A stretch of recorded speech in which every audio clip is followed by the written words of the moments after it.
चलो मैम ये 12 से अच्छा टाइम है, वो वाला टाइमिंग खाना खाने का रहता है 12 बजे। ओके, ज्यादातर बच्चे यही बोल रहे हैं 5 बजे ले लो, हिमांशु भी यही कह रहे हैं, राहुल भी यही कह रहे हैं, लता भी यही कह रही है यही टाइमिंग सही है, लाला राम भी यही कह रहे हैं यही टाइमिंग सही है, नवनीत भी यही कह रहे हैं, सोनू भी यही कह रहे हैं, सुशील भी यही कह रहे हैं, विक्की कह रहे हैं 12 से 1 बजे लो। बस एक बच्चे ने बोला है 12 से 1 लो, इसका मतलब मेजोरिटी 5 से 6 में, तो 5 से 6 में ले लेते हैं, कोई प्रॉब्लम नहीं है। ठीक है, चलो सुनो, थायराइड ग्लैंड हम कल पढ़ रहे थे, हमारा चैप्टर का नाम था एंडोक्राइन सिस्टम, अंतःस्रावी तंत्र। एंडोक्राइन सिस्टम में मैंने कहा था टोटल 9 एंडोक्राइन ग्लैंड्स हमें पढ़नी है, 9 में से सबसे पहले हमने स्टार्ट की थी थायराइड। कल हमने पढ़ा था थायराइड ग्लैंड क्या बनाती है, थायराइड हार्मोन्स। कौन कौन से थे, T3 T4, 98% में T3 और T4 बनाती है, और सिर्फ 2% में कल मैंने पढ़ाया था एक कैल्सिटोनिन नाम का हार्मोन ये रिलीज करती है। अब कैल्सिटोनिन का क्या काम था, उसके बाद मैंने पढ़ा दिया था कैल्सिटोनिन कम बना तो क्या होगा, ज्यादा बना तो क्या होगा। लेकिन अब आपको यह पता होना चाहिए कि थायराइड ग्लैंड से जो थायराइड हार्मोन्स बनते हैं, जो T3 और T4 बनते हैं, अगर ये हार्मोन कम और ज्यादा हो गए तो कौन कौन सी प्रॉब्लम यानी कि कौन कौन सी बीमारियां देखने को मिलेंगी। बच्चों जब भी हार्मोन्स कम और ज्यादा होंगे हमेशा बीमारियां होंगी, हमेशा बीमारियां होंगी। इसलिए हम कहते हैं हार्मोन हमेशा संतुलित अवस्था में होने चाहिए, हार्मोन्स हमेशा बैलेंस्ड होने चाहिए। ठीक है, तो थायराइड हार्मोन्स हैं कौन कौन से, T3 एंड T4 कल की क्लास में पढ़ा चुकी हूं। कोई बच्चा ऐसा है कि जिसने कल की क्लास नहीं देखी तो कल वाली देख के ही आज पढ़े। तो बच्चा अगर थायराइड हार्मोन्स यानी T3 और T4 कम हो गए तो क्या होगा, ज्यादा हो गया तो क्या होगा। कम को हम क्या कहते हैं, कम को हम कहते हैं हाइपोसिक्रेशन। हाइपो का मतलब होता है अल्प श्रावण, कम बन गए। रिपोर्ट में लिखा हुआ आता है हाइपोथायरॉयडिज्म। ठीक है, और दूसरा आता है हाइपर सिक्रेशन हो गया। हाइपर का मतलब होता है अधिश्रावण, यानी कि ज्यादा निकल गए तो क्या हो गया। मैंने बता दिया है थायराइड हार्मोन्स ना कम होने चाहिए ना ज्यादा होना चाहिए, हमेशा बैलेंस्ड होने चाहिए। अच्छा बैलेंस्ड का मतलब क्या है, जितना आपकी बॉडी को रिक्वायर है, जितना आपके शरीर को रिक्वायरमेंट है हार्मोन की उतना ही होना चाहिए, ना उससे कम ना उससे ज्यादा, तो इसको कहते हैं हम बैलेंस्ड। अब आप में से बहुत सारे बच्चे बोलेंगे मैम कितना होना चाहिए, तो बेटा वो हर एक इंसान की बॉडी टू बॉडी वेरी करता है। ठीक है, चलो तो कम से क्या हो जाएगा, कम से कुछ बीमारियां होती हैं, आप नाम याद कर लेना, इनके लक्षण ना भी याद करोगे तो चल जाएगा बेटा। ठीक है, आप नाम याद कर लेना। नंबर 1 पे आता है क्रेटिनिज्म, नंबर 1 पे आता है क्रेटिनिज्म, हिंदी में बोलते हैं जड़ वामनता। जड़ वामनता, अगर किसी इंसान में थायराइड हार्मोन्स कम हो गए तो पहला बीमारी होता है, उसको क्रेटिनिज्म कहा जाता है। अब इस क्रेटिनिज्म में क्या होता है, तो बच्चा क्रेटिनिज्म में एक तो ऐसे बच्चों का आईक्यू लेवल जो होता है वो कम रह जाता है। अब आईक्यू लेवल क्या होता है वो तो आपको पता होना चाहिए।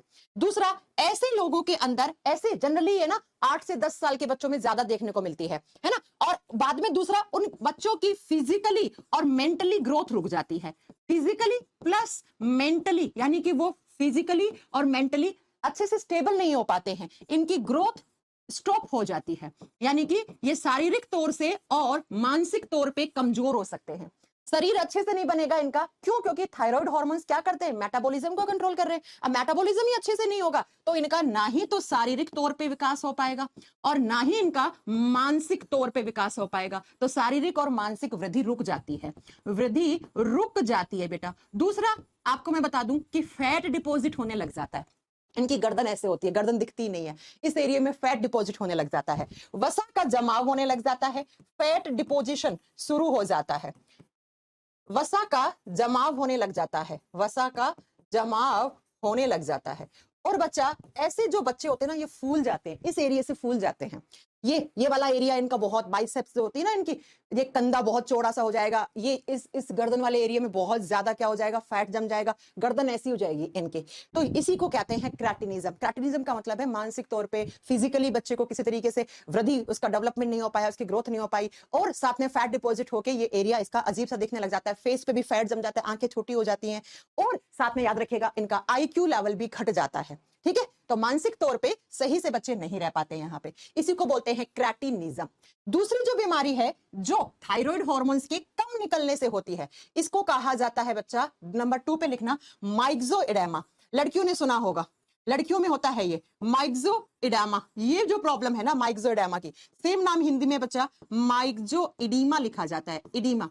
ये सिर्फ गर्ल्स में होती है, और गर्ल्स में कब होगी, लड़कियों में, महिलाओं में कब होगी, जब उनका थायराइड हार्मोन्स कम हो जाता है।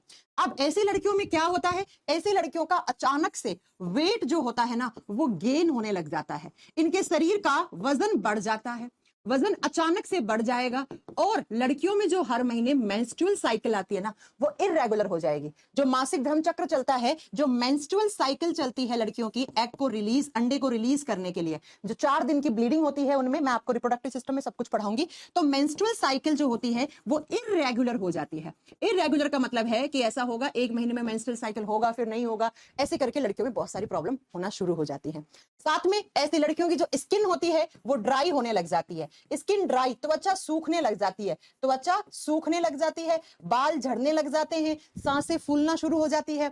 आपने देखा होगा, आप जैसे 3-4 महीने बाद अपने किसी लड़की दोस्त से मिल रहे हो, आप कहोगे यार तुम तो अचानक से मोटी हो गई हो यार, तो वो कहती है यार मेरा ना थायराइड का प्रॉब्लम चल रहा है। आप पूछोगे थायराइड कैसा, तो बोलेगी हाइपोथायरॉयडिज्म चल रहा है। इसका मतलब क्या है? हाइपोथायरॉयडिज्म का मतलब होता है आपका थायराइड हार्मोन कम हो गया है। अच्छा याद रखना, कम होने से वजन बढ़ता है, ज्यादा होने से वजन घटता है। आपने देखा होगा कुछ लोग होते हैं जो बहुत सारा खाना खाते हैं, एक टाइम की 6-6, 7-7, 8-8 रोटियां खा जाते हैं, फिर भी दुबले पतले रहते हैं। हम क्या कहते हैं, यार ये लोग ये कितना खाता है, इसकी डाइट कितनी है, फिर भी मोटा नहीं हो रहा है। कुछ लोग बेचारे ऐसे होते हैं जैसे मेरे जैसे, खाते 2 रोटी है और फूल जाते हैं, मोटे हो जाते हैं, है ना, तो उनको थायराइड की प्रॉब्लम रहती है। तो माइक्सोडेमा के अंदर क्या होता है, लड़कियों का अचानक से वजन बढ़ने लग जाता है, गले वाले पार्ट में यहाँ पर भी सूजन आ जाती है, और मेंस्ट्रुअल साइकिल जो उनका मासिक धर्म चक्र होता है वो उनका रेगुलर नहीं हो पाता है। मेंस्ट्रुअल फ्लो 1 महीने होगा फिर नहीं होगा, है ना, और साथ में उनकी स्किन वगैरह ड्राई हो जाती है, बाल वगैरह झड़ने लग जाते हैं। तो डॉक्टर के पास जाना चाहिए, डॉक्टर आपका थायराइड हार्मोन चेक करता है। अब अगर कम है आपका थायराइड, जैसे कुछ का किसी का 3 आ जाता है, किसी का 4 आ जाता है, किसी का 2 आ जाता है, ऐसा कुछ, तो वो डॉक्टर आपका वापस आपको एक दवाई देता है। मेरी भी दवाई चल रही थी, आपने देखी होगी, छोटी सी एक टैबलेट होती है, खाली पेट खाना होता है ना। मेरा हालांकि प्रेगनेंसी में बढ़ गया था थोड़ा सा थायराइड ना, मेरा बढ़ गया था, तो उसे कम करने के लिए डॉक्टर ने दवाई दी। थायरोक्सिन नाम की टैबलेट आती है, एक थायरोक्सिन या ऐसा ही कुछ करके टैबलेट आती है, छोटी सी डिब्बी आती है, उसमें थोड़ी टैबलेट आती है, खाली पेट खाना होता है ना। तो ये माइक्सोइडेमा का प्रॉब्लम होता है।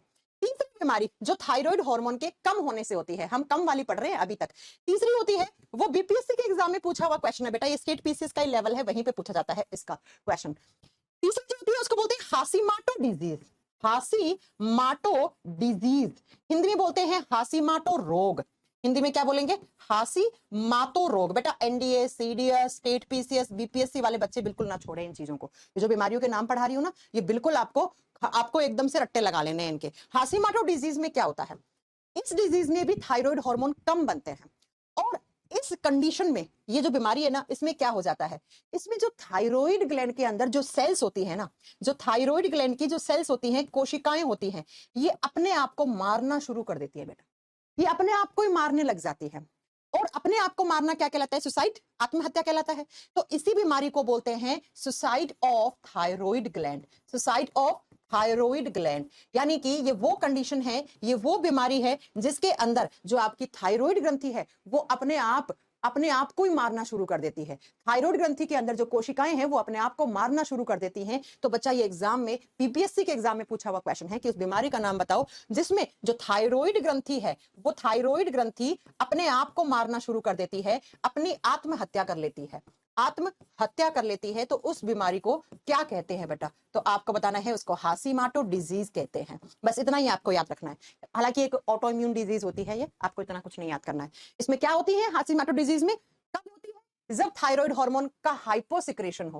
हाइपो का मतलब कम बन रहे हैं, तो कम बनते हैं तो थायराइड ग्लैंड के अंदर जो सेल्स होती हैं वो अपने आप को मारना शुरू कर देती हैं, और थायराइड ग्लैंड के अंदर सूजन आ जाती है, पस सा पड़ जाता है थायराइड ग्लैंड के अंदर। डॉक्टर कहता है देखिए आपके थायराइड ग्लैंड का ऑपरेशन करना पड़ेगा, या पस वस है उसको निकालना पड़ेगा, क्योंकि वहां की सेल्स अपने आप को मारना शुरू कर देती है।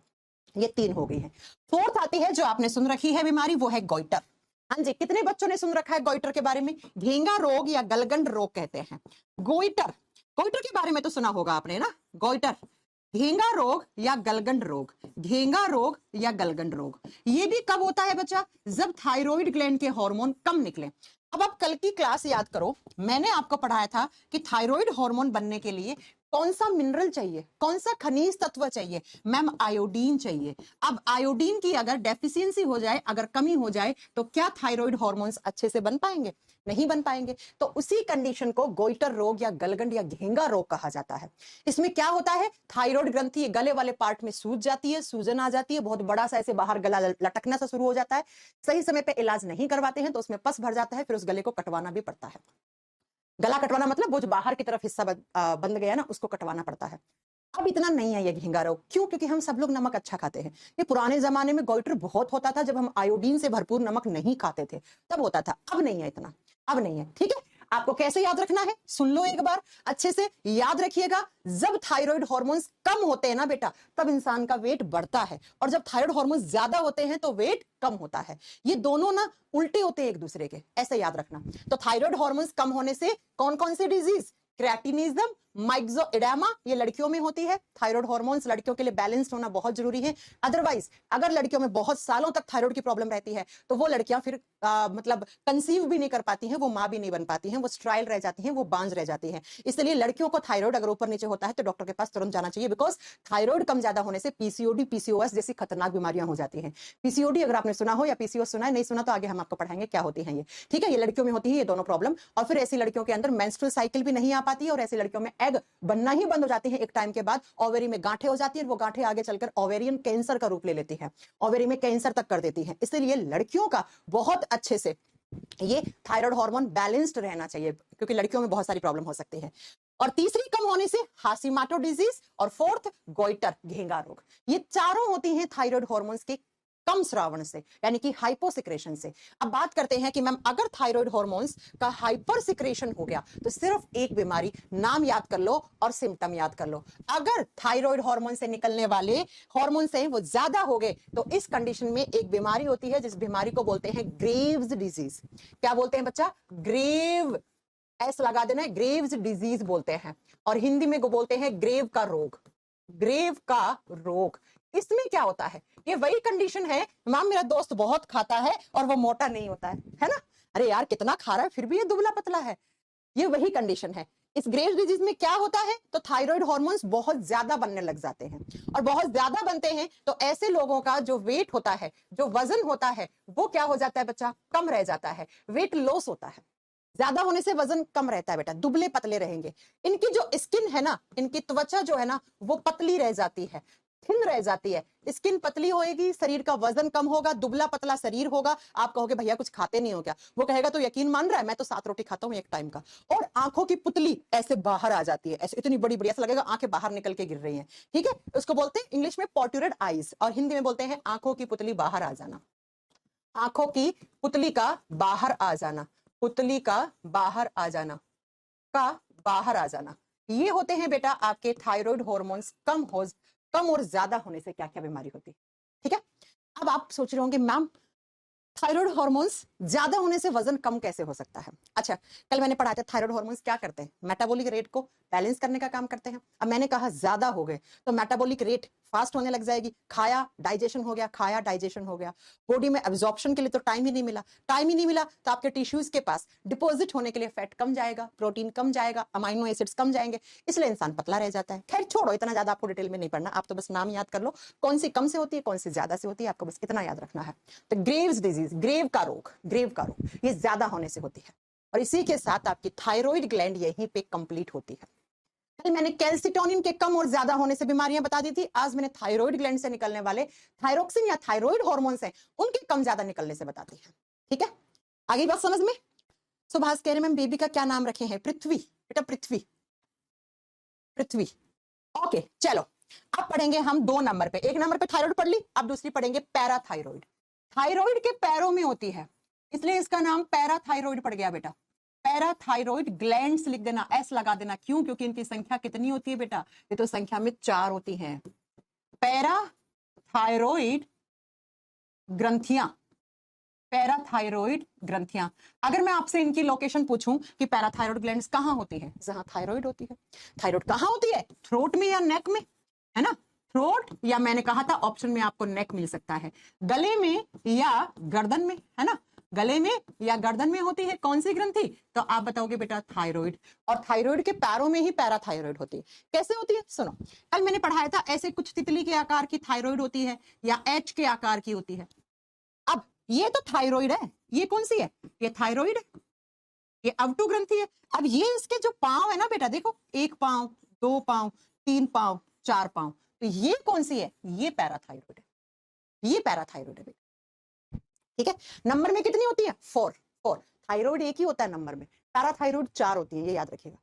अब थायराइड और पैराथायराइड से निकलने वाले हार्मोन्स, इसका नाम पैराथायराइड पड़ा क्योंकि पांव में है। अब थायराइड से कल मैंने एक हार्मोन पढ़ाया था जिसका नाम था कैल्सिटोनिन। पढ़ाया था ना? आप लोग मुझे कमेंट करके ये बताओ कैल्सीटोनिन का फंक्शन क्या पढ़ाया था मैम ने? कैल्सीटोनिन क्या काम कर रहा था? आप लोग सभी लोग कमेंट करेंगे। इतने में मैं आपको बताती हूं कि थायराइड ग्लैंड के बाद जो पैराथायराइड ग्रंथि होती है, इससे कौन से हार्मोन निकलते हैं? इससे जो हार्मोन निकलते हैं उनको हम पैराथायराइड या पैराथायरोक्सी हार्मोन्स कहते हैं। पैराथायराइड हार्मोन्स का नाम देते हैं बेटा इनको। और आपको अथवा और या अथवा लगा के लिखना, इन्हीं हार्मोन का दूसरा नाम होता है कोलिप्स हार्मोन। कोलिप्स हार्मोन, कोलिप्स नाम के साइंटिस्ट के नाम पे रखे गए हैं हार्मोन्स के नाम। इन्हीं को हम कोलिप्स हार्मोन्स या इन्हीं को हम पैराथायराइड हार्मोन्स कहते हैं। अब मुझे ये बताओ कि थायराइड हार्मोन से निकलने वाले हार्मोन ने क्या काम किया था कैल्सीटोनिन ने? अभी तक नहीं बता पाए तुम लोग? मैम बीएसएससी का प्रीवियस ईयर देखता हूं तो नोट से बाहर कुछ नहीं आता है, अभय कुमार कह रहे बेटा आएगा भी नहीं ना, क्योंकि हम आपको उसी लेवल का पढ़ाते हैं। आप कोई भी कॉम्पिटिटिव, मैंने कहा ना स्टेट पीसीएस तक का आप आराम से क्वेश्चंस करके आ जाओगे, कोई प्रॉब्लम नहीं होती है। चलो अब फटाक से बता दो मुझे कि कल हमने पढ़ा था कैल्सीटोनिन क्या काम करता है। मैम जब हमारे खून में, हमारे ब्लड में कैल्शियम ज्यादा हो जाता था तो उस ब्लड के कैल्शियम को कहां पर, बोन्स के पास ट्रांसफर करने का काम कैल्सीटोनिन करते थे, है ना? कल पढ़ा था हमने। अब कैल्सीटोनिन का जस्ट उल्टा काम कौन करता है? ये हार्मोन। तो जरा लिखिए कि पैराथायराइड या कोलिप्स हार्मोन जो पैराथायराइड ग्लैंड बनाती है, जो पैराथायराइड ग्रंथि बनाती है, ये हार्मोन क्या करते हैं? ये हार्मोन कैल्सीटोनिन हार्मोन का जस्ट उल्टा काम करते हैं। कैसे उल्टा? कैसे बच्चा? ये हार्मोन तब निकलेंगे जब आपकी बोन्स में, आपकी हड्डियों में कैल्शियम क्या हो जाए बेटा? अधिक हो जाए, एक्सेस हो जाए। कोई हड्डी है, उस हड्डी के पास कैल्शियम की मात्रा बढ़ गई है और आपके खून में कैल्शियम की कमी हो गई है। ये बोन है, बोन के पास कैल्शियम एक्सेस अमाउंट में है और ये आपका ब्लड है, खून है। तो खून में क्या है? कैल्शियम की कमी हो गई। खून में क्या हो गया बच्चा? कैल्शियम की डेफिशिएंसी हो गई, कमी हो गई। तो कौन से हार्मोन रिलीज होंगे? कोलिप्स हार्मोन या पैराथायरोक्सी हार्मोन या पैराथायराइड हार्मोन्स रिलीज होंगे और वो क्या करेंगे? वो बोन्स के पास जो एक्सेस कैल्शियम है, इस एक्सेस कैल्शियम को कहां पर? खून के अंदर लाने का काम करते हैं। कौन से हार्मोन? कोलिप्स हार्मोन या पैराथायरोक्सी या पैराथायराइड हार्मोन? पैराथायराइड या पैराथायरोक्सी हार्मोन कहते हैं इनको। अब बच्चों ध्यान से सुनना, इसने क्या किया? इसने खून के कैल्शियम को हड्डियों के पास पहुंचाया और इसने क्या किया? इसने हड्डियों के कैल्शियम को खून में पहुंचाया।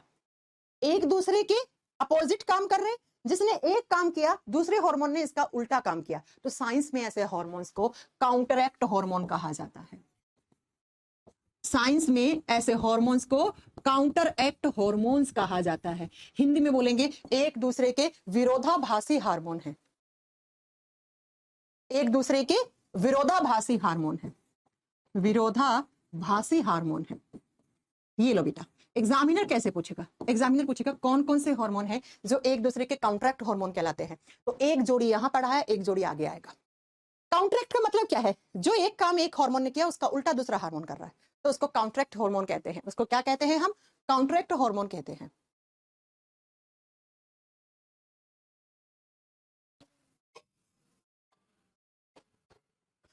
ओके, समझ में आ गया? तो बोन्स के पास अगर एक्सेस कैल्शियम होगा तो कौन सा हार्मोन रिलीज होगा हमारे बॉडी में? पैराथायरोक्सी या कोलिप्स हार्मोन। लेकिन अगर खून में कैल्शियम ज्यादा होगा तो कौन सा हार्मोन? कैल्सीटोनिन हार्मोन रिलीज होगा, कैल्सीटोनिन हार्मोन रिलीज होगा। आ गया समझ में? लाल कलर की होती है बेटा अमनराज, ये मसल्स की बनी हुई होती है और मसल्स मांस का रंग तो लाल होता है, तो लाल कलर की होती है। आगे बात समझ में? चलें फिर, पैराथायराइड से पढ़ लिया हमने, थायराइड पढ़ ली। अब जरा पैराथायराइड के कम और ज्यादा होने से, अगर ये हार्मोन कम हो गया और ज्यादा हो गया तो कौन सी बीमारी होती है? जरा थोड़ी सी देख ले कि अगर पैराथायरोक्सी हार्मोन्स या कोलिप्स हार्मोन का हाइपोसिक्रेशन हो गया तो क्या हो जाएगा और हाइपर सिक्रेशन हो गया तो क्या हो जाएगा? हाइपो का मतलब क्या है बेटा? कम बने, और हाइपर का मतलब क्या है बेटा? ज्यादा बने। तो इनके कम बनने से एक टिटैनी नाम की बीमारी होती है। टिटैनी, सेम नाम हिंदी में है टिटैनी। टिटैनी में होता क्या है? आपकी हड्डियों के पास कैल्शियम की कमी सी हो जाती है और हड्डियां क्या हो जाती हैं? दुबली पतली हो जाती हैं। जो बोन्स होती है ना, ये थिन होने लग जाती हैं, ये पतली होने लग जाती हैं। और साथ में लिखना, जो बोन्स होती है ना, ये बच्चा सॉफ्ट हो जाती हैं। हड्डियां सॉफ्ट होने लग जाती हैं, दांत खराब होने लग जाते हैं, दांत भी आपके, जो दांतों की मजबूती होती है ना, वो कम होने लग जाती है। तो उसी को टिटैनी रोग कहा जाता है। ऐसा ही एक टिटैनी जैसा ही आपने पढ़ा होगा विटामिन डी की कमी से। कौन सी बीमारी होती है? रैकेट्स होती है ना। विटामिन डी की कमी से भी क्या होता है? रैकेट्स। वो बच्चों में होता है ना, बच्चों की हड्डियां कमजोर होना, ये खोपड़ी भी कमजोर रह जाना बच्चों की, और बच्चों को दांत देरी से आना, तो उसको हम क्या कहते हैं? रैकेट्स या सूखा रोग कहते हैं। लेकिन किसी भी उम्र में आपके बॉडी में हड्डियों के पास कैल्शियम अच्छी मात्रा में नहीं पहुंच पाता है, तो उस समय आपकी हड्डियां पतली मुलायम होने लग जाती हैं और आपके शरीर का वजन अचानक से घटने लग जाता है, तो समझिएगा आपको टिटैनी रोग हुआ है। आपको टिटैनी रोग हुआ है। एग्जाम में कैसे पूछेगा? एग्जाम में पूछेगा टिटैनी रोग किस हार्मोन के इम्बैलेंस होने से होता है, तो कौन से हार्मोन? पैराथायरॉक्सी या कोलिप्स हार्मोन। कम निकलने से या ज्यादा? तो कम से हुआ, और ज्यादा से होता है बेटा उसको बोलते हैं ऑस्टियोपोरोसिस। ज्यादा से होता है ऑस्टियोपोरोसिस। ऑस्टियो शब्द का मतलब होता है बोन्स, हड्डियां, और पोरोसिस शब्द का मतलब होता है छेद। हड्डियों में पोर होना शुरू हो जाते हैं, हड्डियों में छेद होना शुरू हो जाते हैं। जैसे मैं बताऊं, आपकी हड्डियां पोरस ही होती हैं, हड्डियों में छेद होते ही हैं, लेकिन ये छेद बढ़ने लग जाते हैं, इनका साइज ज्यादा बड़ा होने लग जाता है, तो उसको ऑस्टियोपोरोसिस कहते हैं। तो ऑस्टियोपोरोसिस और टिटैनी रोग दोनों ही किससे रिलेटेड हैं? ये दोनों ही आपकी बोन्स, ये दोनों ही आपकी हड्डियों से संबंधित होते हैं बेटा। किससे? हड्डियों से संबंधित होते हैं। और यहां पर आप याद रखिएगा दूसरा, ये किससे रिलेटेड होते हैं? ये दोनों ही कैल्शियम से संबंधित होते हैं। तो ऑप्शन में कैल्शियम, ऑप्शन में पैराथायरॉइड, ऑप्शन में और क्या मिल सकता है? बोन्स। अगर ये बीमारियों के नाम आए तो, अगर ये बीमारियों के नाम आए तो ये आ सकती है बच्चा।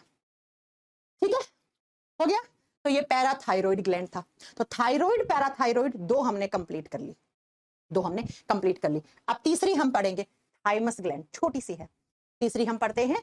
कुछ कुछ छोटी है, कुछ कुछ बड़ी है। जैसे थायराइड बड़ी थी, पैंक्रियाज बड़ा होगा, एड्रिनल बड़ा होगा। चलो 3 नंबर पे लिखो थाइमस ग्लैंड। अच्छा सभी लोग मुझे कमेंट करके ये बताओ कहां होती है थाइमस ग्लैंड? हाँ जी, कहां होती है थाइमस ग्लैंड? एक क्वेश्चन बहुत बार आता है। अगर आप मेरे YouTube चैनल से जुड़े हैं तो मैंने उसकी कम्युनिटी में 2 दिन पहले ये क्वेश्चन डाला था। क्या डाला था? मैंने कहा था किस ग्रंथि का आकार उम्र के साथ घटने लग जाता है? इस ग्रंथि का आकार उम्र के साथ कम होना शुरू हो जाता है। एक ही ग्रंथि है और वो है थाइमस ग्लैंड। थाइमस ग्रंथि कहां होती है? चेस्ट में होती है बच्चा, चेस्ट कैविटी में होती है, छाती में होती है और एक ही होती है। ठीक है, चेस्ट कैविटी को हिंदी में बोलेंगे वक्षीय गुहा। छाती में या वक्षीय गुहा में होती है। और क्या करती है? एक हार्मोन रिलीज करती है बेचारी, वो सीधी सी है। एक ही हार्मोन, और कौन सा? Thymosin hormone. एक ही हार्मोन रिलीज करती है, that is thymosin hormone. Thymosin hormone. Thyroid और थाइमोसिन में कंफ्यूज मत हो जाना। थायराइड थायरोक्सी अगर आए तो वो कौन है? वो थायराइड ग्लैंड है। देखो बच्चों, थायरोक्सिन XIN आ जाए तो वो थायराइड ग्लैंड बना रही है। थाइमोसिन CINE लगा हुआ है तो वो आपकी थाइमस ग्लैंड बनाती है। कंफ्यूज मत होना, ठीक है। थाइमोसिन हार्मोन रिलीज करती है। अब ये थाइमोसिन हार्मोन क्या करता है? मैंने आप सभी को ब्लड वाला चैप्टर बहुत अच्छे से पढ़ाया होगा। ब्लड वाले चैप्टर में हमने पढ़ा था, थोड़ा सा इसको भूल जाओ, यहां आ जाओ। मैंने कहा था हमारे खून में एक टाइप की सेल्स होती हैं, that is WBC। WBC total कितने टाइप की पढ़ाई थी? मैंने 5 टाइप की। उसमें मैंने एक पढ़ाया था लिम्फोसाइट, याद है? लिम्फोसाइट। और मैंने कहा था लिम्फोसाइट 2 टाइप की होती है, एक होता है B लिम्फोसाइट, एक होता है T लिम्फोसाइट। एक होता है B लिम्फोसाइट, एक होता है T लिम्फोसाइट। बच्चा B और T लिम्फोसाइट किसमें है? खून में है। और खून वाली सेल्स कहां बनती हैं? बोन मैरो में बनती हैं। ये दोनों ही कहां बनती हैं? बोन मैरो में बनती हैं, अस्थि मज्जा में बनती है। खून कहां बनता है भैया? बोन मैरो में बनता है, अस्थि मज्जा में बनता है। तो जहां खून बनेगा वहीं तो खून की सेल्स बनेंगी। तो B और T लिम्फोसाइट बोन मैरो में बनती हैं, अस्थि मज्जा में बनती हैं। अब क्या होता है बेटा? टी लिम्फोसाइट बनी तो बोन मैरो में है, लेकिन बच्चा बन के ये टी लिम्फोसाइट मैच्योर होने के लिए कहां आती है? थाइमस ग्लैंड के पास आती है। और यही थाइमस ग्लैंड का जो थाइमोसिन हार्मोन है वो इन्हें मैच्योर करता है, वो इन्हें मैच्योर करता है। अच्छा कैसे मैच्योर का मतलब क्या है? ये टी लिम्फोसाइट्स क्या करती हैं? जब भी बाहर से कोई इंफेक्शन आता है, कोई संक्रमण आता है, बीमारी करने के लिए कोई भी हमारे बॉडी में बाहर से कोई पार्टिकल आ गया, उसको मार गिराने का काम करती हैं। हमारी बॉडी में इम्यूनिटी देने का काम करती है। इम्यूनिटी का मतलब क्या होता है? रोगों से लड़ने की प्रतिरोधक क्षमता। तो जब भी बाहर से कोई वायरस आया उसके अगेंस्ट टी लिम्फोसाइट लड़ाई करती हैं, लड़ाई करके उस वायरस को मार गिराती हैं, वरना वो वायरस आपको बीमारी कर देगा। तो बच्चों जैसे होता है ना, एक बच्चा पुराने जमाने में क्या करते थे हम? बच्चे का जन्म हुआ, जन्म कहाँ हुआ? घर हुआ या हॉस्पिटल हुआ, फिर उसको गुरुकुल में डाल देते थे। गुरुकुल में वो अस्त्र शस्त्र चलाना सीखता था, है ना, और बाद में आके वो अपनी राजगद्दी पे बैठता था और अस्त्र शस्त्र इतने अच्छे चला लेता था कि दुश्मन ने कभी भी अटैक किया तो वो उसको डिफेंड कर सकता था। ठीक ऐसे ही ये टी लिम्फोसाइट का जन्म तो यहाँ हुआ है, बोन मैरो में, अस्थि मज्जा में बनी है, लेकिन ये लड़ाई करना यानी ये मैच्योर कहाँ पे हो रही है, ये मैच्योर इस हार्मोन से हो रही है। और ये हार्मोन कौन बना रहा है, ये हार्मोन थाइमस ग्लैंड बनाती है। सिर्फ टी लिम्फोसाइट, बी लिम्फोसाइट बनती भी यहाँ है और मैच्योर भी यही होती है। बी लिम्फोसाइट अलग नहीं जाती है बच्चा, ये सिर्फ टी लिम्फोसाइट को मैच्योर करता है। टी का मतलब होता है टारगेट, ये टारगेट पार्ट पे जाके अटैक करती है फिर। ठीक है, तो जरा लिखो इसका काम क्या है, इस हार्मोन का फंक्शन क्या है, ये थाइमोसिन हार्मोन क्या कर रहा है, इसका फंक्शन क्या है। तो लिखो it helps in maturation of, it helps in maturation of T lymphocytes, maturation of T lymphocyte, lymphocyte, ये टी लिम्फोसाइट की परिपक्वता में सहायक है। हिंदी में क्या लिखोगे, यह है hormone T lymphocyte, T lymphocyte की परिपक्वता में सहायक है। यानी कि टी लिम्फोसाइट यहाँ आके मैच्योर होती है, वो सीखती है कि बाहर से इन्फेक्शन आ गया तो उसको उसके अगेंस्ट लड़ाई कैसे करनी है, उस इन्फेक्शन को मारना कैसे है। तो टी लिम्फोसाइट की परिपक्वता में सहायक है और ये बहुत बार आता है बच्चा एग्जाम में क्वेश्चन। अच्छा, इनडायरेक्टली मैं ये कह सकती हूँ कि ये हार्मोन तो हमारे बॉडी में इम्यूनिटी बढ़ाने का काम करता है। इम्यूनिटी क्या होता है, रोगों से लड़ने की प्रतिरोधक क्षमता। अब टी लिम्फोसाइट मैच्योर होंगी तो वो इन्फेक्शन से लड़ेंगी और इन्फेक्शन को मार गिराएंगी और वो इन्फेक्शन हमें बीमारी नहीं कर सकता। तो क्या मैं ये कह सकती हूँ कि ये हार्मोन इम्यूनिटी बढ़ाने का काम करता है? हाँ जी, मैं लिख सकती हूँ ये चीज कि ये हार्मोन रोगों से लड़ने की प्रतिरोधक क्षमता बढ़ाने का काम करता है। इसका मतलब मैम ये वो ग्रंथि है जो रोगों से लड़ने की प्रतिरोधक क्षमता बढ़ाती है। जी हाँ, जी हाँ। ठीक है, कैसे? तो टी लिम्फोसाइट को मैच्योर करती है और ये टी लिम्फोसाइट वही टी लिम्फोसाइट हैं जो टारगेट पे जाएंगी और इनका टारगेट क्या है, बाहर से ऐसा भी कोई भी इन्फेक्शन, कोई भी संक्रमण जो हमें बीमारी करने आया है उसको मार गिराने का काम। टारगेट क्या है इनका, इनका टारगेट है बाहर से कोई वायरस आया उसको मार गिराना, उसको मार गिराना। और मैंने आपको डिजीज वाले चैप्टर में बहुत अच्छे से पढ़ाया होगा, देख लेना। HIV एड्स जब होता है किसी इंसान को तो उस इंसान की ये टी लिम्फोसाइट ही कम हो जाती है। HIV एड्स में HIV वायरस होता है, वो टी लिम्फोसाइट को कम कर देता है बेटा। ये देखना, HIV एड्स का जो एक वीडियो डला हुआ है उसमें बहुत अच्छे से मैंने एक्सप्लेन कर रखा है। इसीलिए HIV एड्स वाले इंसान की इम्यूनिटी धीरे धीरे धीरे धीरे कम हो जाती है और एक समय के बाद उसकी इम्यूनिटी 0 हो जाती है। हो गया? अब जरा मैं इस ग्रंथि के बारे में एक फैक्ट बता दूं आपको। ये जो ग्रंथि है इसका सबसे बड़ा आकार कब रहता है? जब आप 5 साल के होते हो तब ये धीरे धीरे बढ़ना शुरू होती है। ये 0 से 5 साल है और ये जो आप इसका मैक्सिमम जो साइज है, ये जो साइज है ये कब 20 से लेकर 30 साल के बीच में इसका साइज बहुत बड़ा रहता है और धीरे धीरे धीरे धीरे जब 50 से 55 साल की उम्र आती है तो ये जो ग्रंथि है इसका साइज डिक्रीज होना शुरू हो जाता है। अच्छा, डिक्रीज होना तो 26-28 साल के बाद धीरे धीरे धीरे शुरू हो जाता है और 50-55 की उम्र के बाद ये ग्रंथि गायब हो जाती है, ये ग्रंथि डिसअपियर हो जाती है, गायब हो जाती है। इसीलिए जब आपकी उम्र 20 साल, 25 साल, 30 साल है, आपको सर्दी जुकाम खांसी हो रहा है, हम लोग दवाई नहीं खाते हैं, बहुत बार मेडिसिन नहीं खाते हैं, हमारा बॉडी ऑटोमेटिकली रिकवर कर जाता है क्योंकि इस समय हमारा इम्यूनिटी लेवल सबसे अच्छा है। इसीलिए कहते हैं 30 साल की उम्र तक खूब मेहनत करो, खूब दौड़ो भागो। हल्की फुल्की बीमारियां भी होती हैं तो कोई बात नहीं, अपने आप आपका बॉडी रिकवर कर जाएगा। बुढ़ापे में क्या हो जाएगा, कोई एक बीमारी पकड़ ली तो वो 2 महीने तक वही चलती रहेगी। बूढ़े लोगों की इम्यूनिटी कमजोर हो जाती है, इसीलिए बूढ़े लोगों को जुकाम रहता है तो 2 महीने तक जुकाम ही रहता है, सर्दी हो जाती है तो सर्दी हो जाती है, बुखार होता है तो 2 महीने तक बुखार ही रहता है क्योंकि बूढ़े लोगों का इम्यूनिटी लो हो जाता है, रोगों से लड़ने की प्रतिरोधक क्षमता में कमी आ जाती है बेटा। तो एग्जाम में क्वेश्चन आता है किस ग्रंथि का आकार उम्र के साथ घटता है, तो वो सिर्फ एक ही है, वो है थाइमस ग्लैंड। ऐसा माना जाता है 26-28 साल के बाद ये ग्रंथि धीरे धीरे धीरे साइज कम करना शुरू कर देती है और 55-60 की उम्र में तो ये गायब भी हो जाती है। ये गायब मतलब डिसअपियर हो जाएगी, इसका आकार एकदम छोटा हो जाता है।